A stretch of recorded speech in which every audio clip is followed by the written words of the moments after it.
ધોરણ 8 સ્વાધ્યાય 11.2 પ્રશ્ન નંબર 1 નીચેનામાંથી કયા વિધાનો વ્યસ્ત પ્રમાણમાં છે કે તે ચેક કરવાનું છે। આપણને વ્યસ્ત પ્રમાણ એટલે ખબર જ છે કે જ્યારે કોઈ પણ સંખ્યા કોઈ પણ એકમ લેવામાં આવે, એક સંખ્યા લેવામાં આવે અને બીજી સંખ્યા એક સંખ્યા વધે અને બીજી સંખ્યા શું થાય ઘટે તો એ વ્યસ્ત પ્રમાણમાં છે, અથવા તો એક ઘટે અને બીજી વધે તો શું કહેવાય વ્યસ્ત પ્રમાણમાં।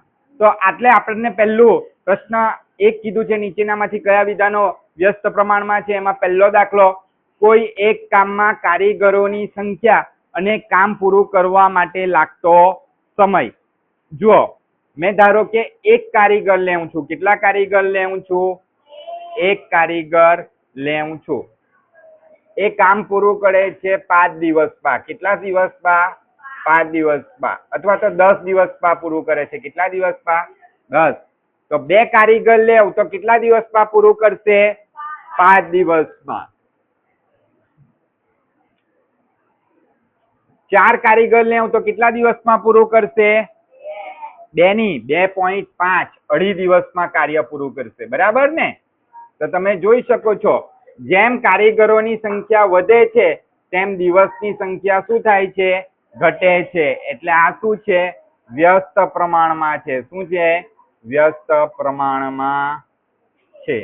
આ આપણો જવાબ આવ્યો પહેલાનો। હવે બીજાનો જવાબ, યાત્રા કરવા માટેનો કુલ સમય અને અચળ ઝડપે કાપેલું અંતર। એટલે કુલ સમય, ધારો કે હું કુલ સમય લેવું છું 10 કલાક। કેટલું લેવું છું?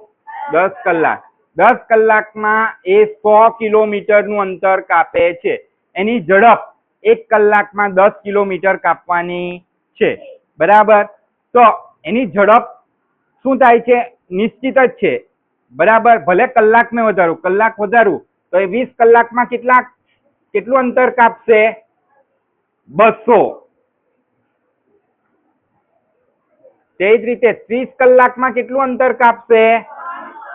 બરાબર? એની ઝડપ તો કેવી છે? અચળ જ છે। તમે જોઈ શકો છો 10 માંથી 20 થાય છે, વધે છે, આ પણ વધે છે, આ પણ વધે છે, બંને બાજુ વધે છે ને, બરાબર? તો આ વ્યસ્ત પ્રમાણમાં નથી, કેમ કે વધે જ થાય છે એટલા માટે। એટલે શું લખવાનું? વ્યસ્ત પ્રમાણમાં નથી। હવે ત્રીજો દાખલો ધ્યાન આપજો।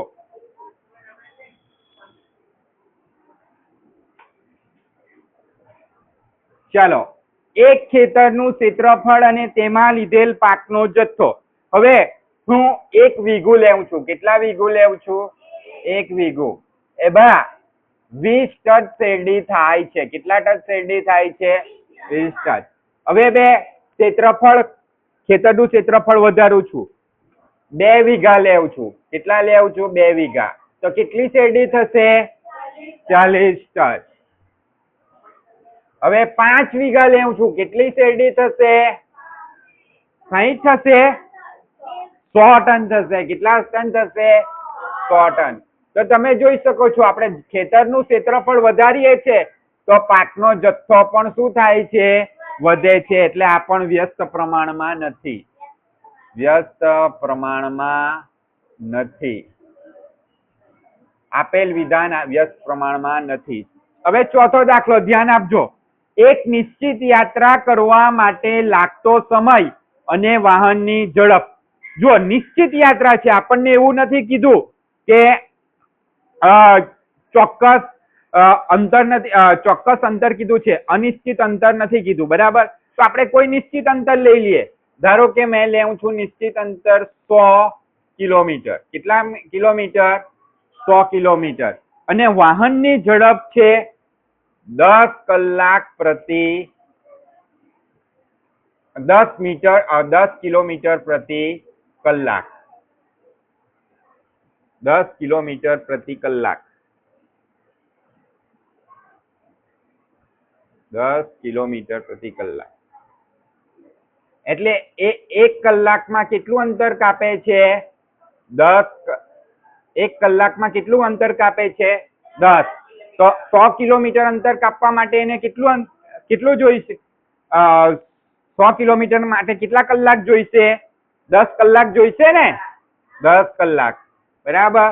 એવી જ રીતના જુઓ, હવે શું કરું છું, વાહનની ઝડપ મેં વધારું છું, 20 કિલોમીટર પ્રતિ કલાક કરું છું. હવે 1 કલાકમાં કેટલું અંતર કાપે છે, 20 કલાક. તો 20 કલાક કાપે તો 100 કિલોમીટરનું અંતર એ કેટલા કલાકમાં કાપશે, 5 કલાકમાં. બરાબર. હજુ હું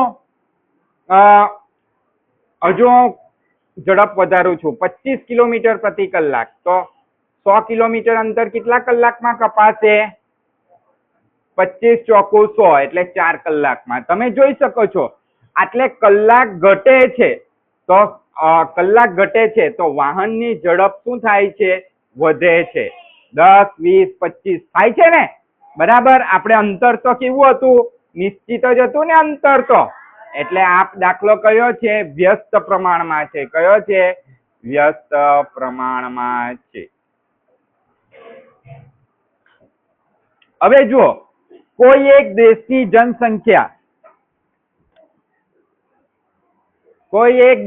જનસંખ્યા અને કુલ જનસંખ્યા અને વ્યક્તિ દીઠ જમીનનું ક્ષેત્રફળ. હવે કોઈ પણ દેશની જનસંખ્યા, ધ્યાન આપજો, દર 10 વર્ષે વધતી જાય, ઘટવાની નથી. ધારો કે આપણા ભારત દેશની જનસંખ્યા એમ તો 140 કરોડ ઉપર છે, પરંતુ આપણે સમજવા માટે 1000 લઈએ. કેટલા લઈએ છે, 1000. તો એક વ્યક્તિને ત્યારે જમીનનું ક્ષેત્રફળ છે, જમીનનું ક્ષેત્રફળ એ કોઈ દિવસ બદલાવાનું છે નથી.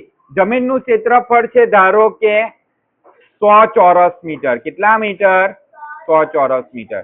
તો દરેક વ્યક્તિને કેટલા ચોરસ મીટર મળશે, 10 ચોરસ મીટર મળશે. બરાબર. હવે જનસંખ્યા થાય છે 2000.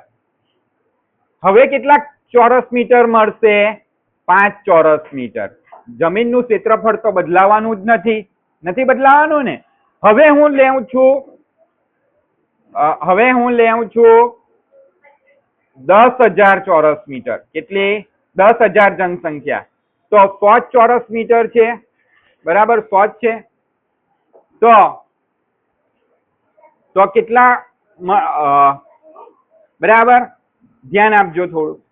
તો આટલે આપણે જોઈ શકીએ છીએ કે 1000 ના 2000 જનસંખ્યા થઈ તો ક્ષેત્રફળ શું થયું, ઘટી ગયું ને.